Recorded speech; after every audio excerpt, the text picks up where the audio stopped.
পালানোর আগে শেষ কয়েক ঘন্টা কেমন কেটেছিল আসাদের, এসব প্রশ্ন এখন মানুষের মনে। আসাদের পালানোর আগের মুহূর্তগুলোর বর্ণনা দিতে গিয়ে বিশ্বস্ত সূত্রে জানা গিয়েছে, আসাদ তার পরিবার সহ শেষ কয়েক ঘন্টা এক গভীর মানসিক চাপে ছিলেন।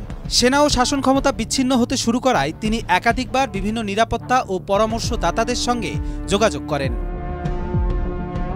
দুপুরের দিকে যখন বিদ্রোহীরা দামেস্ক শহরের কাছাকাছি পৌঁছায়, আসাদ পরিবার ও তার ঘনিষ্ঠ সহকর্মীরা সিদ্ধান্ত নেন তারা সীমান্ত পাড়ি দেবেন।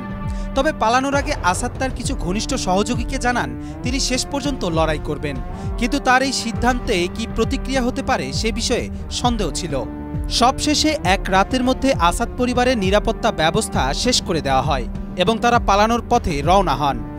রাজনৈতিক বিশ্লেষকরা বলছেন, আসাদ যে মুহূর্তে পালানোর সিদ্ধান্ত নিয়েছিলেন তখন তার সামনে একাধিক পথ ছিল না। সামরিক বাহিনীর একাধিক অংশ বিদ্রোহীদের পক্ষ নিয়ে যুদ্ধ করতে শুরু করে এবং আন্তর্জাতিক চাপও তীব্র হতে থাকে।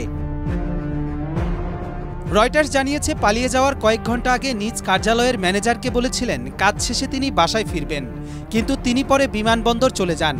এমনকি আসাদ তার মিডিয়া উপদেষ্টা বুতাইনা শাবানকে বাসভবনে ডেকে বক্তৃতা লেখার কথা বলেন, কিন্তু শাবান সেখানে পৌঁছে তাকে পাননি। আসাদ তার সেনাদেরও শেষ পর্যন্ত একত্রিত করেননি, তিনি তাদের ভাগ্যের মুখে ছেড়ে দিয়েছেন। আসাদ ও তার পরিবার বর্তমানে মস্কোতে রাজনৈতিক আশ্রয়ে রয়েছেন। তার ফ্লাইটটি রাডারের বাইরে থেকে পরিচালিত হয়েছিল। রাজধানী দামেস্ক দখলের সময় বিদ্রোহীদের হাত থেকে রক্ষা পেতে তার এই পলায়ন। পরাজয় আসন্ন এটা বুঝতে পেরেও ইরানকে সামরিক হস্তক্ষেপের অনুরোধ করেননি আসাদ। তার আশঙ্কা ছিল এতে ইসরায়েল তাদের লক্ষ্যবস্তুতে পরিণত করতে পারে। ৮ ডিসেম্বর সকালে আসাদ সিরিয়া ত্যাগ করেন।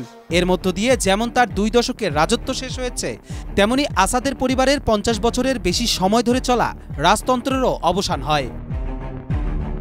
কবির চৌধুরী জয়, মাই টিভি।